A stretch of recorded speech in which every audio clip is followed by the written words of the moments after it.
नमस्कार गाइस, मैं हूं कॉमिकर और आज की इस वीडियो में हम बॉलीवुड की तरफ से आने वाली आज तक की सबसे बेहतरीन मूवी के पोस्टर से लेकर उसके टीजर तक कौन से मूवीज से कॉपी किया गया है।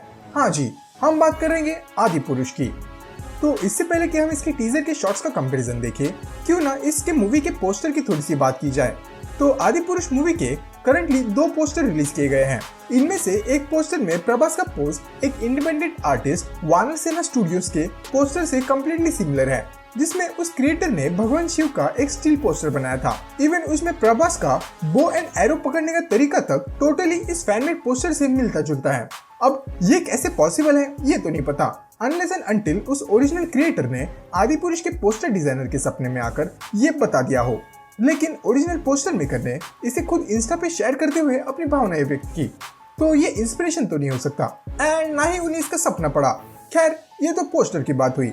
अब मेन टीजर की तरफ बढ़ते हैं। आदि पुरुष के टीजर की शुरुआत प्रभास के फर्स्ट लुक से होती है, जहां वो पानी के अंदर मेडिटेशन कर रहा होता है और ऐसे ही कुछ सेम सिनेरियो हमें एक्सट्रैक्शन मूवी के वेरी बिगिनिंग में देखने को मिलता है, जब अपना टेलर रेक एक रिवर या कहो लेक में कूदकर उसमें मेडिटेट करने बैठता है। लेकिन ये सीन ऐसे ही टाइम पास के लिए डाला नहीं गया था, वो मूवी के लिए एक सिंबॉलिक रेफरेंस था कि you don't die falling into the river, you die by staying submerged into it, जिसे वो मूवी के एंड में जस्टिफाई भी करते हैं।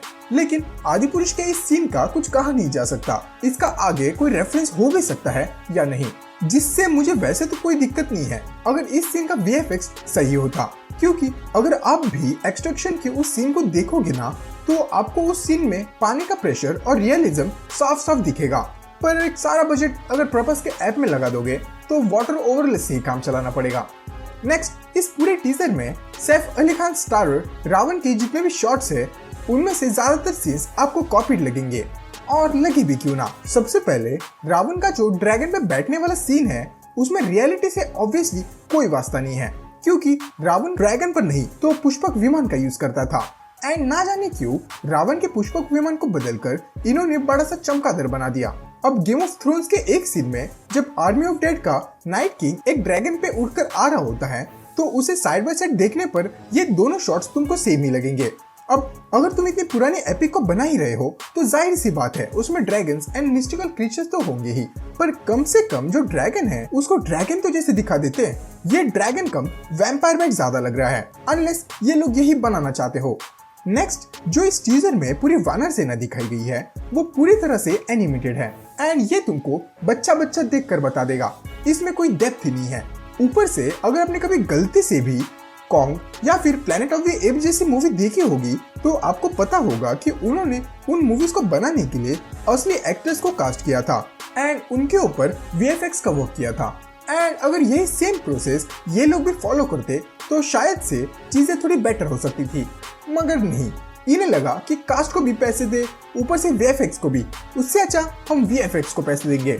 और रही बात उसे एग्जीक्यूट करने की, तो planet of the apps and Kong जैसी मूवीज तो रेफरेंस के लिए है ही, उन्हीं में से एक हाथ सीन उठा लेंगे, उसको एनिमेशन में कन्वर्ट करके उसे यूज करेंगे, किसी को क्या ही पता लगेगा। क्योंकि टीजर में जब वानर सेना का एक बंदर, क्योंकि ये वानर नहीं लगता, पहाड़ से जंप करके लैंड करता है, तो वो exact same scene Planet of the Apes की मूवीज में दिखाया गया है, as it is same to same. Even gorilla का फेस भी पूरी तरह साइड बाय साइड रखोगे ना, तो उसमें भी आपको कोई चेंज देखने को नहीं मिलेगा। शायद इसीलिए क्योंकि किंग कॉन्ग ने अपने बॉलीवुड डेब्यूट आदि पुरुष की मूवी के साथ किया है। अब हालांकि वानर सेना के अलावा हनुमान जी की कास्टिंग हुई थी, मतलब देखकर तो लगता है, लेकिन उनके भी कुछ ऐसे सीन्स हैं जो किसी न किसी मूवी से उठाए हुए लगते हैं। फॉर एग्जाम्पल, जिस सीन में हनुमान जी समुद्र के ऊपर से उड़कर उसे क्रॉस करते हैं, वो सीन एग्जैक्टली सिमिलर है मैन ऑफ स्टील मूवी में दिखाए गए इस सीन से, जिसमें हेनरी कैविल का सुपरमैन अपनी फर्स्ट फ्लाइट लेता है। उस सीन में वो भी समुद्र के ऊपर से ऐसे ही स्पीड में क्रॉस करता है, और मेकर्स ने बस इसी सीन में सुपरमैन की जगह हनुमान जी को डाल दिया। देख रहे हो ना कि कैसे 500 करोड़ का सही इस्तेमाल हो रहा है। जैसे मैंने थोड़ी देर पहले कहा कि रावण के जितने भी शॉट्स हमने देखे हैं, उनमें से मेजॉरिटी सीन्स आपको कॉपीड लगेंगे। रावण का ये लंका पे चलने वाला सीन ही ले लो, अगर इस सीन की लाइटिंग थोड़ी सी सही होती, स्पेशली अगर रावण की लंका वाकई में सोने की बनी होती, तो श्योरली ये one of the best set pieces होता। क्योंकि हमने सिनेमा जगत में कितने ही ऐसे किंगडम्स देखे हैं जो पूरे गोल्ड से बने हो। एसगार्ड की बात मत करो, वो चुराया हुआ है। बट इस सीन को इतना डार्क बनाने के चक्कर में ये थॉर रैग्नारोक के एंड बैटल की याद दिलाता है। और साइड बाय साइड कंपैरिजन लेना हो तो हेला का ये सीन ही ले लो। दिखने में ये दोनों बहुत हद तक सिमिलर ही लगते हैं। नेक्स्ट सीन में प्रभास के राम सेतु वाले मार्ग के दौरान उनकी मुलाकात समुद्र देव से होती है, जो सीन शायद से टीजर का one of the finest shot था। मगर ये सीन भी एक नॉट सो पॉपुलर मूवी से उठाया गया है, the Chronicles of Narnia, the Lion, the Witch and the wardrobe.